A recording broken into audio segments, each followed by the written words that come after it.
인사 나누겠습니다. 항상 감사하며 삽시다. 항상 감사하며 사는 저와 여러분들이 되길 주의 이름으로 축복합니다. 특별히 우리 성도들의 가정 위에 하나님의 놀라운 사랑이 함께 하시길 주의 이름으로 축복을 드립니다. 오늘은 십자가에도 그 복음을 아는 것이 멸망과 구원을 가르게 됩니다 라는 제목을 가지고 하나님 말씀을 전하도록 하겠습니다. 하울이 퉁 이 말씀을 여러분 마음속에 깊이 새기고 특별히 요즘 참 어려운 시기인데 여러분들의 믿음이 확고해지길 주의 이름으로 축복합니다. 예수님이 달려 죽으신 십자가는 단순한 십자가가 아닙니다. 그 십자가 안에는 복음이 응집되어 있고 또 하나님을 사랑하시는 또 인간을 사랑하시는 그 예수님의 두 가지 모습이 담겨져 있는 것이 바로 이 십자가에 가지고 있는 깊은 속뜻입니다. 자, 그런데 현실적으로 십자가의 형벌이 무엇인지를 아는 사람들은 두 가지 반응을 가지고 나오게 됩니다. 예를 들면 이런 거죠. 정말 십자가의 도, 예수님이 그 십자가에 달리셔서 돌아가신 것이 대속의 은혜구나 라고 하는 것을 아는 사람들은 내가 이걸 믿음으로 구원을 받을 수 있구나 하는 그 믿음의 태도가 나오게 됩니다. 또 한편으로는 십자가를 그냥 바라보면서 이게 무슨 십자가의 도인가, 그저 인간답지 못한 보잘것없는 한 인간이 죽었던 평범한 매달렸던 틀이 아니겠느냐 이런 생각을 가질 수가 있습니다. 자, 이 두 가지의 반응에서의 배경을 결정짓는 것은 두 가지라고 이야기하기는 좀 그렇지만 한 가지로 함축을 해서 보면 십자가의 처형 그 모습 속에서 매달리신 하나님의 아들 예수님을 어떻게 보느냐에 따라서 그 관점이 바뀐다는 사실입니다. 하나님의 아들 예수 그리스도를 정확하게 알면 십자가에 달리신 도, 곧 대속의 은혜, 구속의 은혜가 무엇인지를 알지만 세상적인 사고방식을 가지고 있는 사람들에게는 그냥 어쩌다가 큰 죄를 지어가지고 중형의 이 사형을 받는 그 모습으로밖에 보이지 않는다는 얘기입니다. 십자가의 처형의 그 기원을 우리가 알면은 여러분 아주 끔찍합니다. 고대 그 페르시아부터 시작을 해서 이집트와 아수르 까지 이르면서 죄수를 이제 고문하고 또 사용하기 위해서 나무로 만든 형틀이죠.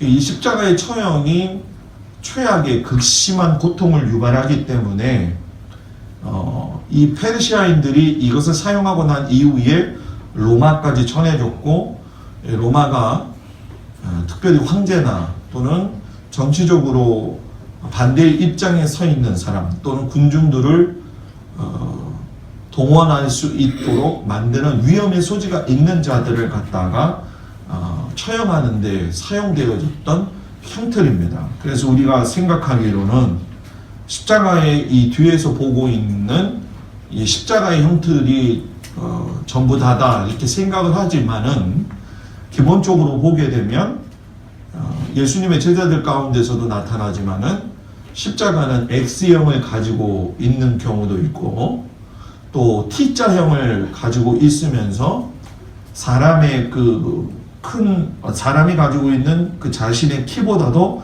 더 높은 곳에 매달아 가지고 못을 박아버리게 됩니다. 이제 이스라엘 현지 문헌에 보게 되면 예수님 당시에 그 십자가의 형틀은 우리가 달리면 여러분들 잘 아시겠지만 중력에 의해서 모든 것들이 이 십자가에 달림과 동시에 피가 밑으로 쏠리게 되겠죠. 그렇기 때문에 잠시 잠깐의 고통을 줄이기 위해서라도 채찍을 가지고 심하게 때려가지고 사람을 거의 뭐 코마 상태까지 이르게 한 다음에 달려놓게 되는데도 불구하고 너무나도 극심하게 아프다는 얘기예요. 혈액순환이 결국은 되지를 아니하고 나중에 심장마비로 인해 가지고 죽게 되는 것이 이 십자가 형태를 가지고 있는 아주 큰 고통입니다. 그래서 일본 같은 경우에 복음이 선포되어졌을 적에 우찌무라 간조가 쓴 책에 보게 되면은 일본 사람들은 이걸 더 극심하게 만들고 배교시키기 위해서 사람을 거꾸로 매달아 버리는데, 거꾸로 매달아 버릴 적에 그 사람의 귀에다가 구멍을 뚫어 가지고 피를 흘리게 해 가지고 일부러 순환을 시켜서 죽기 직전까지 고통을 주게 했던 것들이 이 십자가 처형에 대한 내력이고 진짜 모습입니다. 자, 제가 왜 이런 말씀을 여러분들한테 드리냐면은 구약 성경에 보게 되면은 신명기 21장 22절 23절에 이야기하시기를 어떤 사람이 죽을 죄를 지어서 사형 선고를 받고 처형되어서 나무에 매달릴 경우에는 그 사형당의 나무에 매달린 사람이 하나님을 욕되게 했기 때문이다, 이렇게 증언을 하고 있습니다. 그러니까 구약의 율법적인 면으로서 보게 된다고 한다면 예수님을 메시아로 오신 것이 아니라 하나님을 뭐예요? 욕되게 하는 자였다라는 사실이에요.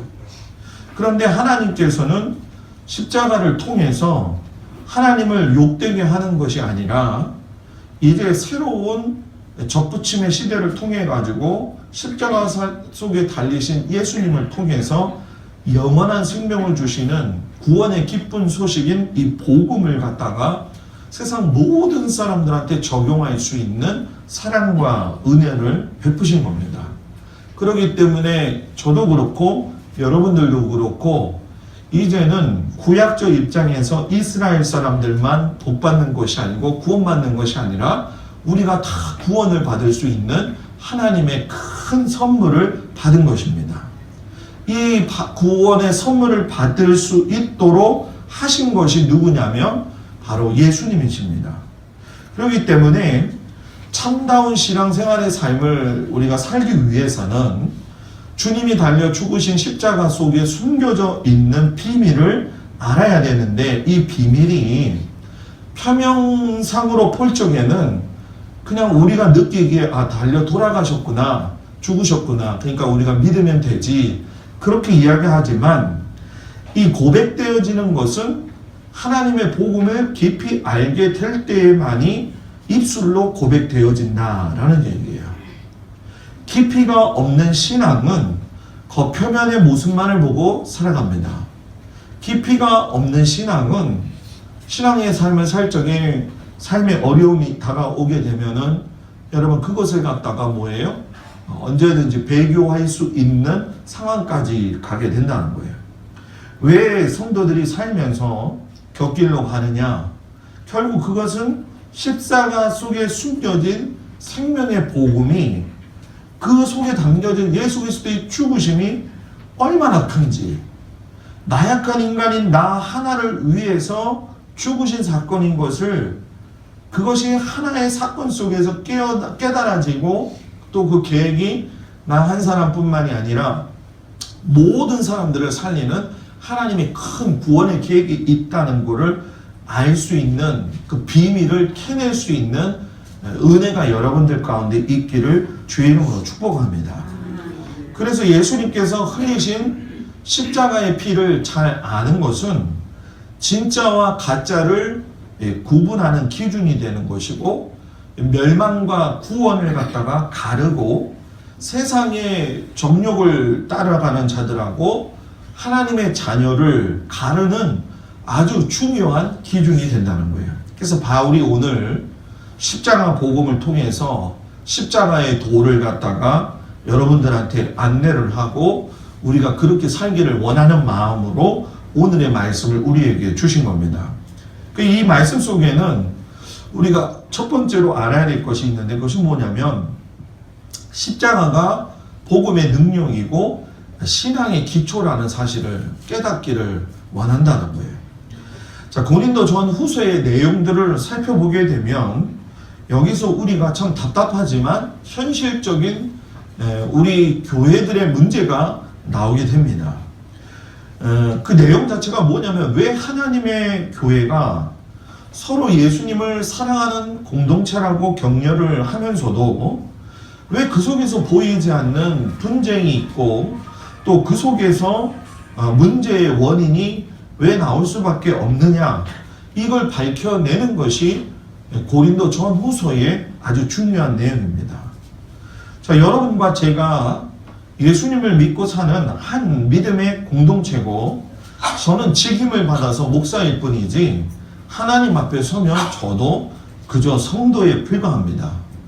저도 예수님의 십자가의 도를 알고 여러분들도 예수님의 십자가의 도가 무엇인지 알고 있다고 한다면 우리 안에서 가장 베레아 사람들이 그랬던 것처럼 신사적이고 은혜스러운 은혜가 있어야 되고 분쟁이 없이 예수 그리스도의 몸된 이 교회를 바르게 세워나가는 것이 가장 중요한 것입니다. 이 예수 그리스도의 몸은 교회도 되겠지만 그 교회의 가장 작은 기본이 되는 것이 무엇이냐면 바로 가정이죠. 그렇기 때문에 오늘 말씀을 보면서 교회가 하나님 앞에 바르게 세워져 가고 있느냐, 내 신앙이 주님 앞에 바르게 세워져 가고 있느냐, 내 가정이 주님 앞에서 바르게 세워져 가고 있느냐를 알 수 있는 자가 진단서 체크가 될 수가 있는 거예요. 바울이 단호하게 우리들한테 말하기를 뭐라고 이야기하냐면 하나님의 지혜인 이 십자가의 도를 모르는 사람이 되지 말라, 이렇게 이야기를 합니다. 여러분, 예수 그리스도가 달리신 이 십자가의 도는 내용 자체가 복음입니다. 복음은 좋은 소식입니다. 굿뉴스입니다. 그 굿뉴스의 내용이 뭐냐면 예수님이 우리를 위해서 죽으신 이 생명 자체가 사람을 살리는 생명이고 구원의 기쁜 소식이라고 하는 걸 우리에게 분명히 가르쳐 주십니다. 하나님의 구원의 계획을 모르는 자들이 이 그리스도의 복음이나 십자가의 도를 들으면 어떤 반응이 나오게 되냐면 십자가는 그저 목에다 걸고 다니는 그런 액세서리에 불과하지 않느냐, 또 예수님께서 달리신 그 십자가가 내게 무슨 상관이 있느냐, 저건 그저 사람을 죽이는 형틀이고 상징일 뿐이고, 또 그 당시에 있었던 사람들도 개인적으로 보게 되면 개인적으로나 가문적으로도 상당히 수치스럽고 불명예스럽게 생각한 것이 이 십자가였다라는 거예요. 그런데 그 십자가 안에 복음이 있다는 얘기입니다. 그 십자가 안에 죄인된 우리를 살리시는 하나님의 생명이 들어있다는 겁니다. 그렇기 때문에 그것을 깨닫기 위해서는 하나님의 지혜를 알아야 되고 우리를 사랑하신 하나님의 속 깊은 사랑을 깨달아야 됩니다. 자, 이걸 간단하게 비유로 표현한다고 한다면 이런 겁니다. 우리가 아무리 자식을 사랑한다고 할지라도 자식들은요, 그 사랑을 사랑으로 여기지 아니하고 당연한 것으로 생각하는 것과 똑같은 겁니다.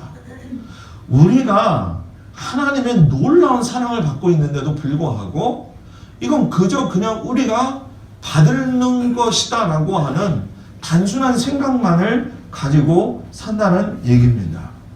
그렇기 때문에 복음이라고 하는 것이 나의 삶 속에 들어오게 되면 예수님의 그 생명이 나를 살리셨다라고 하는 그 은혜가 경험이 되어지기 때문에 내 안에 예수님의 마음이 있게 되고 예수님의 그 뜨거운 사랑을 가지게 되는 겁니다. 자, 이걸 다른 말로 얘기하게 된다고 한다면 이거는 미안한 얘기가 아니라 우리가 깨달아야 될 부분인데, 내가 성도이면서 믿음의 사람으로 살아갈 적에 저도 목사지만은 그 십자가의 도에 담겨져 있는 예수님의 사랑을 깊게 알지 못하면 내 마음속에서, 저도 제가 목사지만 또 여러분들도 성도들이지만 다른 사람들을 향한 그 사랑이 무엇인지를 잘 모르고 그냥 사랑이라고 생각하면서 산다라는 사실입니다. 그러니까 제가 이 부분을 놓고 하나님 앞에 기도하면서 수요 예배 때 나오신 분들은 아시겠지만 하나님 이 복음은 가르쳐서 될 문제가 아닙니다 라는 결론을 내렸습니다. 제가 아무리 설교를 준비해서 여러분들한테 복음을 가르친다고 할지라도 이 속에 있는 이 복음을 하나님께서 직접 이 시간에 오셔서 여러분들에게 내가 너를 살리기 위한 생명의 사건이야, 이걸 깨닫지 못하게 된다고 한다면 예수님의 모습과 마음이 그냥 겉모습으로 보일지는 모르겠지만은 결과적으로 교회가 잘못되고 있고 성도들 개인 한 사람 한 사람이 너무나 이기적이고 또 이기적인 것이 무리를 짓고 파벌을 짓고 분쟁하게 되고 서로를 긍휼과 섬김으로 살지 못하는 결과를 낳게 된다라는 사실이에요. 여러분, 우리나라가 지금 어려운 시대 가운데 살고 있다는 거 여러분들이 잘 알고 있을 겁니다. 그런데 저는 목사이니까 아무래도 그보다도 더 깊이 하나님께서 운행하시는 것을 볼 수 있는 안목이 있는 것이 사실입니다. 다른 목사님들은 모르겠지만 제가 그 부분에 대해서만큼은 깊이 파고 있기 때문에 장담하고 있는 부분이기도 합니다.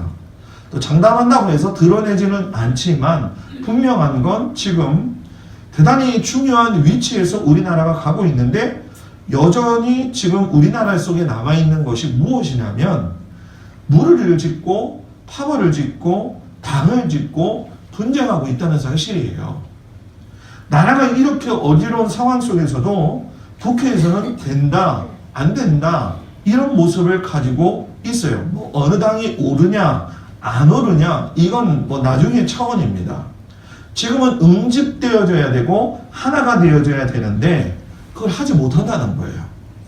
교회도 여러분 하나님의 지혜인 십자가의 도가 복음에 대해서 깊이 뿌리 박혀져 있으면 하나가 되는 겁니다. 가정도 여러분 마찬가지입니다. 남편과 아내가 하나님의 복음, 곧 깊은 십자가의 도를 바르게 알고 깊이 알게 될 적에 가정이 바르게 사는 겁니다. 이것이 되질 않으니까 자꾸 문제가 발생이 될 수밖에 없는 거죠. 그런데 왜 그런 일들이 일어나느냐? 내 안에 예수님을 믿고 있는데 하나님의 지혜를 가지고 그 하나님의 사랑을 깨달으려고 하는 게 아니라 세상의 지혜를 가지고 하나님의 말씀을 습득하는 것으로 생각하고 있다라는 사실입니다. 자, 습득을 하려면은 무엇이 필요합니까? 세상에서 내가 배운 경험 또는 내가 가지고 있는 지식적인 것을 가지고 습관화되어져 있는 것을 통해서 습득을 하려고 한다는 얘기입니다. 하나님의 말씀이 지식과 경험과 습득을 가지고 알 수 있는 것이라고 한다면 얼마나 좋겠습니까? 그런데 하나님의 말씀은 지혜는 하나님에게서 나오기 때문에 사람이 하나님의 지혜를 깨달을 수 있도록 하나님 앞에 간구하고 기도할 적에 그 지혜가 믿어지고 깨어지고 그 속에서 여러분 뭡니까? 습관이 아닌 지식이 아닌 경험이 아닌 이건 하나님이 주시는 선물이라고 하는 것을 깊이 알게 된다는 겁니다. 그렇기 때문에 예수 그리스도의 십자가에 대해서 사도 바울이 강조하는 것이 무엇이냐면 아주 정확하고 명확하게 오늘 말씀 가운데 이야기하는 것이 뭐냐면 18절에 이야기하지만 십자가의 도가 멸망하는 자들에게는 미련한 것이고 구원을 받는 우리에게는 하나님의 능력이다 이렇게 얘기를 했어요. 메시지 성경을 제가 찾아서 이 부분을 읽어보니까 너무나도 쉽게 우리에게 설명을 하는데 메시지 성경이 뭐라고 이야기하냐면 이 부분을 이렇게 그대로 해석을 합니다. 십자가에 달리신 그리스도를 가리키는 메시지가 멸망하기로 굳게 결심한 사람들에게는 어리석은 것처럼 보이겠지만 구원의 길에 들어선 사람들에게는 완벽하게 이해될 겁니다. 이것이 하나님의 뭐예요? 방법입니다. 이렇게 표현을 하고 있어요. 자, 여러분 십자가에 대해서, 복음에 대해서 반응하는 두 가지의 그룹이 있다라는 얘기입니다. 하나는 뭐냐면 십자가의 도를 받아들이지 않음으로 멸망당할 자들이 있다는 것이고, 하나는 십자가의 도, 곧 복음을 받아들임으로 인해 가지고서는 구원에 들어선 자들에게는 하나님이 완벽하게 이해하게 하신다. 무엇을? 구원을. 그러니까 내가 믿기로 작정하고 십자가의 사건이 나를 살리신 예수 그리스도의 구주의 사건이라고 하는 걸 분명히 아는 사람은 구원의 확실한 은혜와 능력을 하나님께서 아무리 깊은 것이라도 깨닫게 하신다. 왜? 하나님의 영이 내 안에 있기 때문이라는 거예요. 그러니까 세상적인 지혜를 가지고 복음을 파면 여러분 물론 거기서 나름대로 어떤 결론을 도출해낼 수는 있겠지요. 그러나 그것은 생명을 살리지는 못합니다. 제가 이렇게 과정을 보면서 저도 목회하면 제가 여러분들한테 고백을 하지만은 제가 뭐 설교를 할 줄 압니까? 뭐 신학생 되자마자 제가 부흥회를 첫 번째 갔는데 그때 제가 부흥회한 설교 내용 제가 지금도 기억이 되는데 이건 완전히 설교도 아닙니다. 그냥 감정이 복받쳐가지고요. 아골골짝 뭐예요? 빈들에도 복음 들고 가오리다 라는 마음으로 복음을 전했지만 아주 지극히 초보적인 수준이었다는 거예요. 그러면서 설교를 제가 많이 다른 사람들이 하는 설교를 들었는데 책을 그때 보면서 느낀 게 뭐냐면 그때 이 사람들이 어떻게 이런 설교를 할 수가 있지? 그래서 솔직히 말하면 그때 그 사람들의 설교를 제가 인용을 많이 한 것이 사실이에요. 근데 시간이 지나면서 하나님께서 주신 지혜가 뭐냐면은 그게 아니라는 거예요. 십자가의 복음, 이 복음을 내가 사모하면서 성도들에게 꼴을 먹여야 되겠다라는 마음을 가질 적에 하나님 앞에 깊이 묵상하면서 들어가니까는 그때부터 하나님께서 보이지 않는 눈을 열어 주시더라는 거예요. 그러니까 뭐 설교 준비하는 것 때문에 고민을 하는 게 아니라 기도하면서 하나님께서 더 깊게 열어주시기를 원합니다. 제가 요즘 메시지 성경의 구약을 계속 읽으면서 하나님께서 성막과 성전과 더불어서 요한계시록까지 다 연결시켜서 하나하나 써주고 계십니다. 그래서 제가 그걸 읽을 때마다 성경에다가 계속 쓰고 있어요. 참 감사하죠. 저는 제가 이렇게 사니까 여러분들도 그렇게 살았으면 좋겠습니다. 왜냐하면 이것은 자랑이 아니라 이렇게 믿음의 생활을 할 적에 하나님의 생명이 내 안에 들어오는 게 느껴집니다. 그 생명을 느끼게 되면 내 신앙적 삶이 왕성해진다는 겁니다. 왕성해진다는 얘기는 뭐냐면 흐름이 뭐 정확하게 여러분 어떻게 돼요? 이렇게 흘러간다는 얘기예요. 이걸 몸하고 비유를 설명을 하면 요즘 한국의 제일 가장 무섭고 두려운 병이 여러분 뭡니까?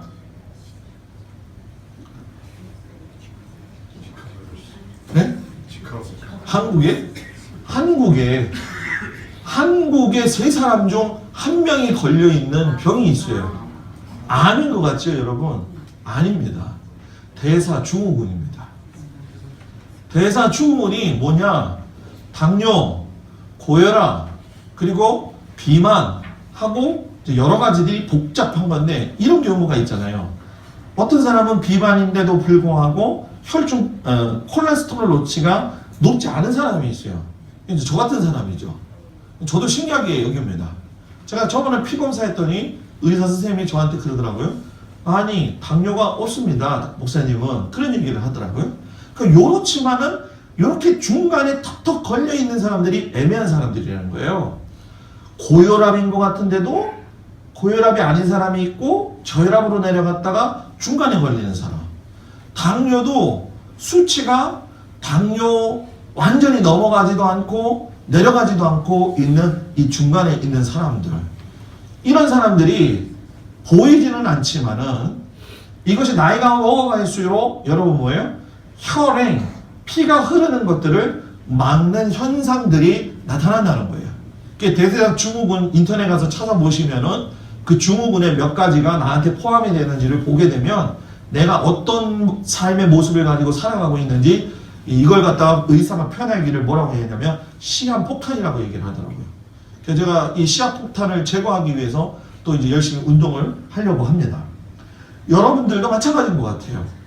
신앙생활에 시한폭탄이 있습니다. 그것이 무엇이냐면 예수를 믿는데 예수를 모르는 것이 시한폭탄이라는 거예요. 구약에서 짐승이 양이 우리를 위해서 생명값을 내어놓았지만은 신약에 가서는 이제 하나님의 아들이신 예수님께서 자신의 생명값을 내어놓으심으로 인해 가지고 그 예수님 자신이 어린 양이 되셨습니다.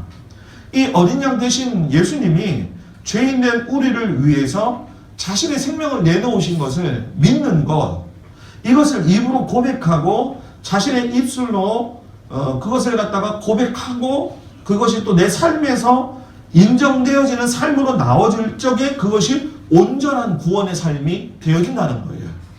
그러면 우리의 삶이 달라질까요? 안 달라질까요? 달라질 수밖에 없다는 겁니다. 자, 이걸 좀 다른 말로 얘기하면 구원의 보편성이라는 얘기예요. 우리는 여러분 접붙임을 당한 사람들입니다. 누구에게? 이스라엘 백성들에게. 예수에게 접붙임을 당한 게 아니에요. 이스라엘 백성들에게 접붙임을 당해서 그 접붙임을 당함으로 인해 가지고 구원의 보편성, 이스라엘 사람들만을 위한 구원의 복음이 우리들에게도 뭐예요? 접붙임 당함으로 인해서 적용이 뭐예요? 되어졌다는 거예요. 이것이 바로 구원의 뭐예요? 보편성이라는 얘기입니다. 그러니까 우리가 이방인이라 할지라도 이 주님의 복음을 받아들이고 예수님이 나를 위해서 죽으셨다는 사실을 깨닫게 되고 예수님의 사랑을 성령님께서 내 마음속에 깨닫게 하시면 그 어떤 사람이라도 하나님 앞에서 무너지게 되는 겁니다. 그 어떤 사람이라도 예수님을 바르게 알게 되면 믿음의 반석 위에 서게 되는 겁니다. 저는 우리 성도들이 믿음의 반석 위에 서게 되기를 주의 이름으로 축복을 드립니다. 반석 위에 서려고 하면 시선을 주님께 고정해야 되는 겁니다. 이 시선을 주님께 고정할 적에 믿음의 눈을 갖게 되는 것이고 믿음으로 살려고 하는 태도가 나오는 것이 되고 이 믿음으로 살려고 하는 태도가 결국 하나님의 능력으로 우리들의 삶 가운데 나타나는 겁니다. 우리가 장례식장에 가면 꼭 부르는 찬송이 있습니다. 괴로운 인생길 가는 동안 평안히 쉴 곳이 뭐예요? 아주 없네. 걱정과 고생이 어디는 없으리. 돌아갈 내 고향 뭐예요? 하늘나라. 여러분 이거는요 정확한 답입니다. 발버둥치고 인생을 살아도 쉴 곳 없는 것이 우리 인생입니다. 돈 수억 수천 가지고 있고 수백만 원을 가지고 있는 것도 중요하겠지만 그것이 쉴 곳 없는 인생이 되어져 버리게 되면 아무 소용이 없다는 겁니다. 그래서 성도는 하나님 나라 본향을 보는 겁니다. 본향을 보면서 사랑합니다. 여러분, 저는 여러분들이 삶의 기초가 되시는 십자가의 복음의 능력, 그 은혜를 깊이 알기를 주의 이름으로 축복합니다. 두 번째는 뭐냐면 십자가의 복음을 아는 것이 참된 지혜다라는 거예요. 바울이 무익한 세상의 지혜에 대해서 이사야서 29장 14절을 인용하면서 얘기를 한 것인데 호되게 이야기를 합니다. 뭐라고 하냐면 교회 안에 파벌을 만드는 자들, 당을 짓는 자들, 복음의 생명을 불을 소멸하는 자들에게 말씀을 하는 건데 여기서 그 이야기를 갖다가 뭐라고 이야기를 하냐면 29절과 20절, 21절까지 쭉 얘기를 하죠. 이 말씀이 뭐냐면 결국 자기들의 주장이 지혜롭다고 스스로 주장하지 말아라.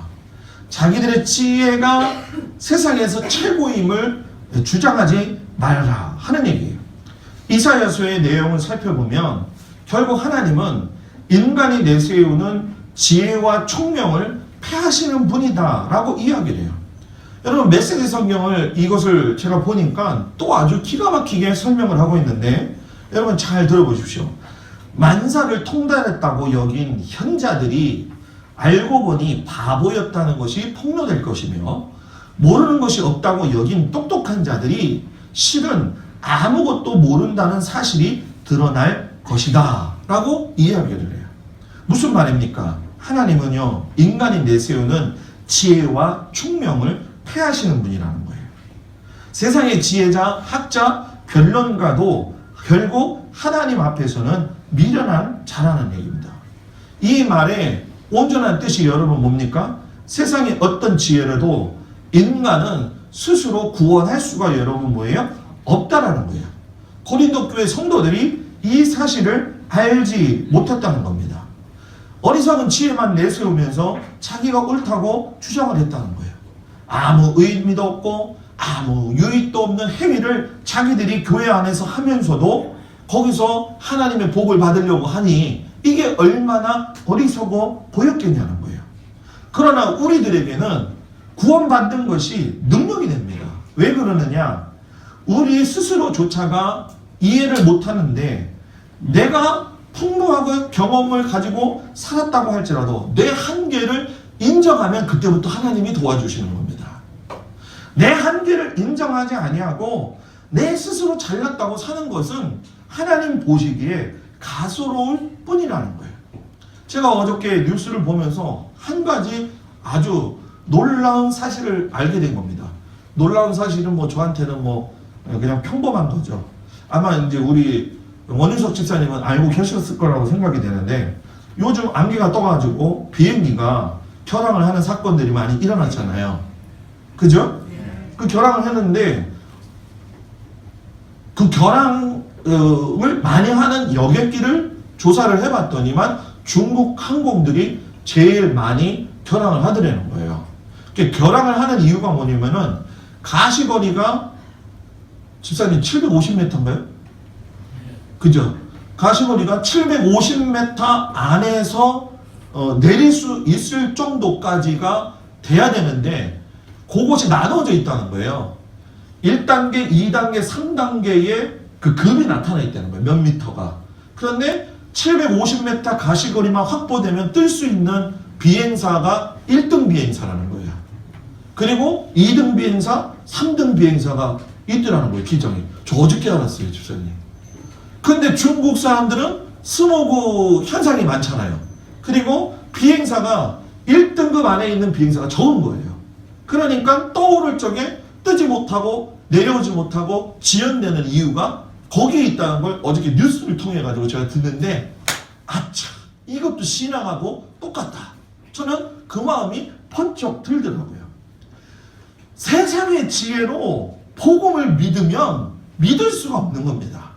세상의 지혜로 하나님 알 수가 없는 겁니다. 세상의 지혜로 구원에 이를 수가 없는 겁니다. 이왕 우리가 예수님을 믿기로 했다고 한다면 하나님이 등급별로 나누실 것 같은데 여러분 우리 1등급 믿음의 사람이 되어야 되지 않겠느냐. 그런 모습이 오늘 우리에게 있어야 되는데 그러려면 어떻게 되느냐. 받아들이는 심령이 활짝 열려야 되는 거예요.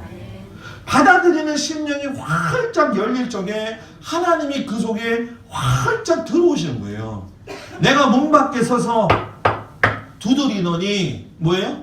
네가 문을 열면 내가 들어가 너와 더불어 먹고 마시리라. 활짝 열 적에 주님이 들어오셔가지고 먹고 마실 수 있게 된다는 거예요. 이런 것을 세상 사람들이 모르니까 뭐 전도하는 것도 이상하게 보이고 전도를 하는 그 태도 자체도 이상하게 보이고 또 우리가 전도하는 것도 주저하는 이유가 여러분 뭡니까? 이런 부분들에 대한 비밀을 잘 알지 못하게 된다는 사실이에요.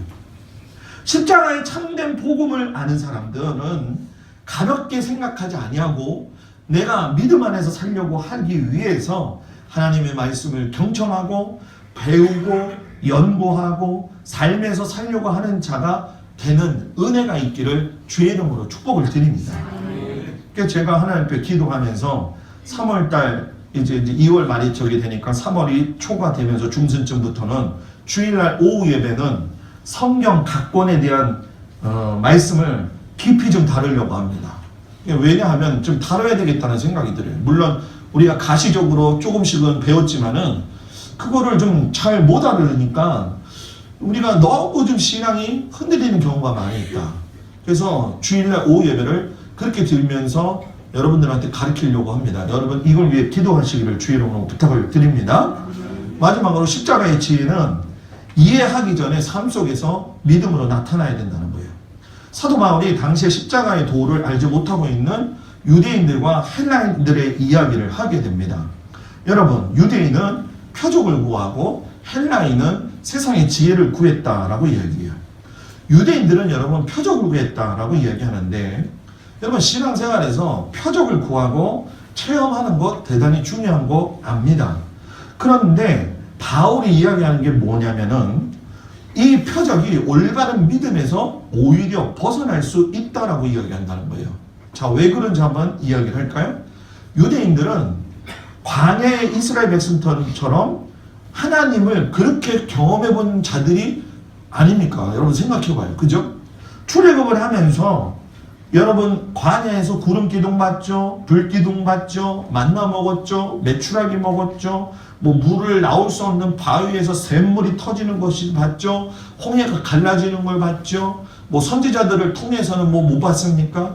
뭐 여러 가지 이해하지 못할 사건들을 누누이 다 보았는데, 그걸 그들이 읽는 것이 율법서 아닙니까? 모세오경 아닙니까? 그들은요 경험을 했고 표적을 많이 봤어요. 더군다나 중요한 건 뭐냐면 예수님이 오셨을 당시에도 예수님이 그 표적을 하신 것을 봤습니다. 유대인들이 예수님이 오셨을 적에 38년 된 병자도 낫게 하셨고, 죽은 나사로도 살리게 하셨고, 3,000명도 먹이셨고, 나사로의 눈도 뜨게 하셨고, 거라사의 귀신 들린 자도 해방을 시키셨다는 거예요. 다 표적 아닙니까? 근데 우리가 성경을 읽으면 이런 마음이 가질 때가 있어요. 무슨 마음이 있냐면, 왜 예수님이 이 사람들에게만 표적을 보여주셨을까? 여러분 잘 생각해 보세요. 어떤 책을 쓸 때에 가장 중요한 사건들을 갖다가 다 쓸 수 없으니까 대표적인 것만 골라서 쓴 겁니다. 그냥 이 사실을 봤을 적에는 모든 사람들이 이 사건을 봤다는 얘기, 안 봤다는 얘기예요. 다 봤다는 얘기입니다. 그러니까 이 표적을 계속 구했다라는 얘기입니다. 근데 문제는 뭐냐면 예수님이 그 표적을 다 구해서 할 수도 있지만 다 하지 않으셨다는 거예요. 능력이 없으셔서 그런 것이 아니고 사람에게 영광을 받기 위함도 아니셨다는 거예요. 예수님은 뭘 알기를 원했느냐? 십자가의 지혜를 통해서 너희들이 표적 가지고 나를 믿지 말고 십자가가 주는 하나님의 지혜를 가지고 믿음 가지고 살아라. 안 보이는 게 보이는 것처럼 살아야 되고 약속받은 것을 두려워하지 아니하고 살아가야 된다. 이것이 구약에 써있는 아브라함이 그렇게 살았고 모세가 그렇게 살았던 것처럼 너희들도 뭐예요? 그렇게 살아가. 내가 해결해 준다고 너희들이 나를 잘 믿을 것 같냐? 아니라는 거예요, 여러분. 자식들도 여러분 우리가 해줄 거 다 해준다고 자기 앞길 가름합니까? 잘 못합니다.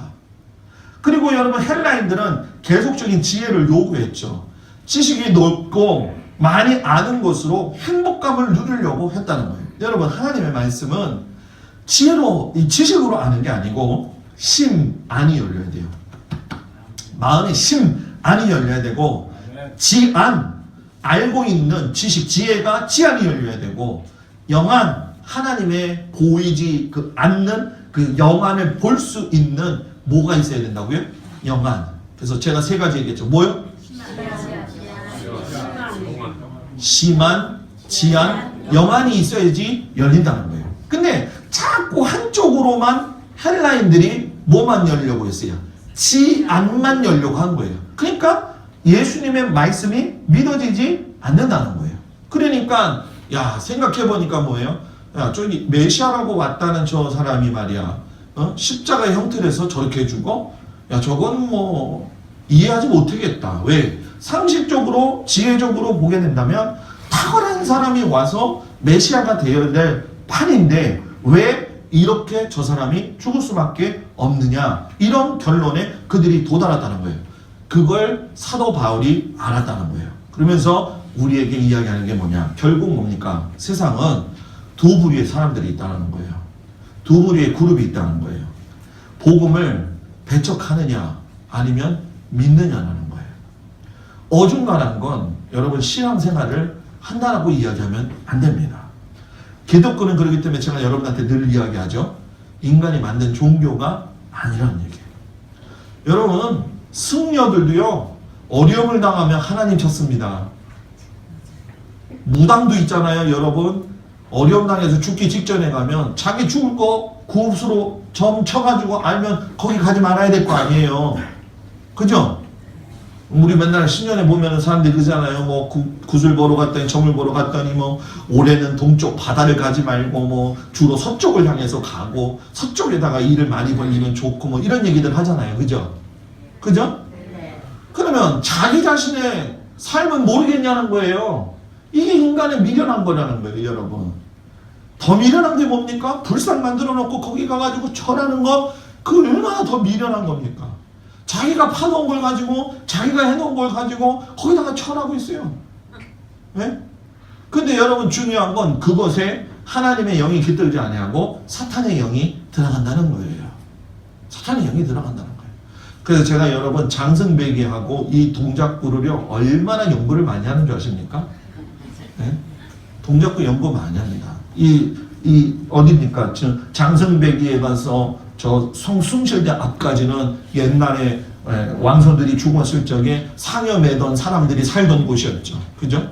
노량진 대교 건너면은 동작구 국군 묘지가 있는데 죽은 사람들이 영원히 있죠. 옛날에 한강 철교 거기서 폭탄 맞아가지고 죽은 사람이 얼마나 많습니까? 제가 보니까 이 여기는요 영적인 눈으로 볼 적에는요 진짜 죽은 사람들의 그 영들이 너무나도 많고 거기에 악하고 더럽고 추한 것들이 너무 많은 거예요. 그러니까 이 동작구 지역을 둘러싸서 저 구호까지 보게 되면은 이단이 진짜 많잖아요. 성락교회도 있죠. 또 누굽니까? 만민중앙성결교회도 있죠. 또 실천집 본부도 있죠. 과천까지 넘어가서 한번 생각해요. 이게 여러분 영안이에요. 이걸 볼 줄 알아야 되는 거예요. 그래서 우리는요, 여러분 장승백이 그 앞에 걸어갈 적에 그 장승 서 있죠.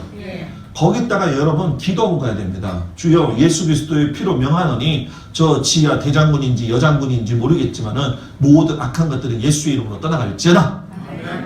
아멘? 이런 믿음을 가지고 살고 복음 전하기를 부끄러워하지 말고 복음대로 살면서 신앙의 성장이 이루어져 가지고 여러분 멸망과 구원을 가르게 되는 그 순간에 하나님의 능력으로 인하여서 생명을 가지고 사는 저와 여러분들이 되기를 주님의 이름으로 축복을 드립니다. 우리 다 같이 일어나셔서 가슴에 손을 얹고 기도하겠습니다.